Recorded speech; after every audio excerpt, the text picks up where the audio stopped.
Oh, I enjoyed it. Thank you so much. Thank you, You have a lovely. great day. And you. Bye-bye. Bye-bye. Bye.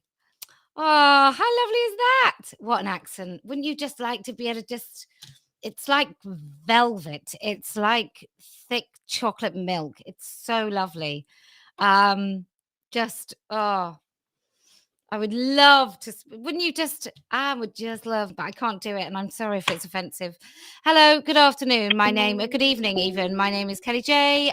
You don't have to say who you are. You can if you want. What would you like to say? Hi, Kelly. I just want to tell you about my experience recently having a mammogram.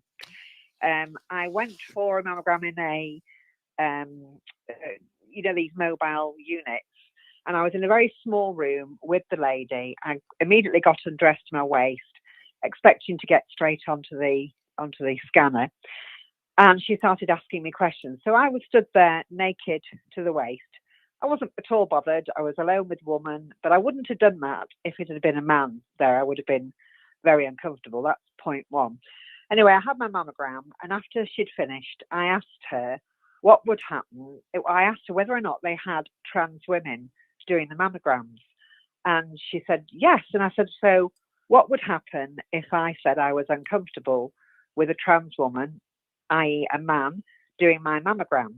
And she said, but they're women. They've transitioned. Shut up. As you can imagine, that didn't go down very well. I said, no, they're not.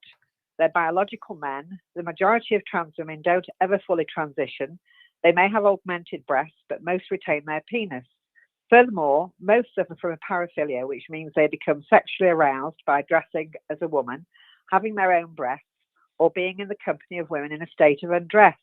So as you can imagine, they might get quite a kick out of handling breasts all day. The poor woman was very flummoxed. She did not expect that conversation. And I then went on to explain about the problem of men in women's prisons, men masturbating in gender-neutral changing rooms and toilets in neighbouring cubicles, and then posting the videos online, being potentially intimately searched by a male police officer presenting as a woman, etc., etc., and how it was totally wrong that people are being told that they may be born in the wrong body, and to look you up, because she was just completely flummoxed. So then she sort of was quiet for a little minute, and then she said, well, I'm a bit confused, and I thought you meant, do we get trans women having mammograms? So I asked if they did, and she said, well, yes, of course, they're women. Jesus Christ. Yes, I know. So you'd done full turf, and she still really didn't get it? No. So I said, right, so do you routinely screen men for breast cancer? Her response was that they only screened men if there was a particular concern, but they didn't routinely screen men. So then I asked if they screened trans women. Yes, she said. Why? I asked. They're men with implants. She said it was because it would be discriminatory not to screen them, because their medical records show them as women. Therefore, it's routine. Now, it may be that a man, if he's taking estrogen, is at an increased risk of breast cancer. So it might not be a waste of NHS funds necessarily, but it struck me that breast screening was the ultimate in affirmation for these trans women. And also they're taking up the appointments that a woman desperately needs. It's just so wrong. How long? So I'm just thinking that if you find something, so if a woman finds something, and now I'm lucky I've never found anything, but if a woman finds something, I know that they're not seen that week. I know they don't have a mammogram that week. So we know that any man taking up a space of a woman having a mammogram is potentially getting in the way of somebody getting a life-saving diagnosis. Absolutely. Unbelievable. How did you feel doing full turf? Oh, it's brilliant. I've gone full turf recently, the last couple of weeks.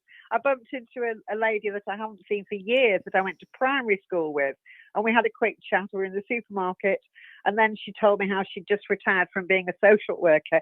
And I said, oh, so how are you on all the gender things? She said, oh, that's why I've taken early retirement, because I couldn't be doing with it. So I gave her some stickers. I'd been stickering in the car park, and she's joined the group that we've got on Facebook, Standing for Women UK. And I'm in full flight at the minute. Wow. Well done you. And it's I mean, it's really sad, isn't it? Your friend probably was a social worker for a very long time, really experienced, probably quite relatively well paid in comparison to the new recruits who don't know what they're doing, and probably could ultimately would save everybody money because she'd be able to work out what is really going on in a very short space of time. And she's left the profession because of this crap. Yeah, absolutely. And this is I know somebody else who's a teacher who's left for exactly the same reason. It is absolutely appalling. By the way, I did a poll on Twitter asking if people would be bothered by having a trans woman do their mammogram, and it was 92% yes, they would be bothered. Who are the 8%? Who are the 8%?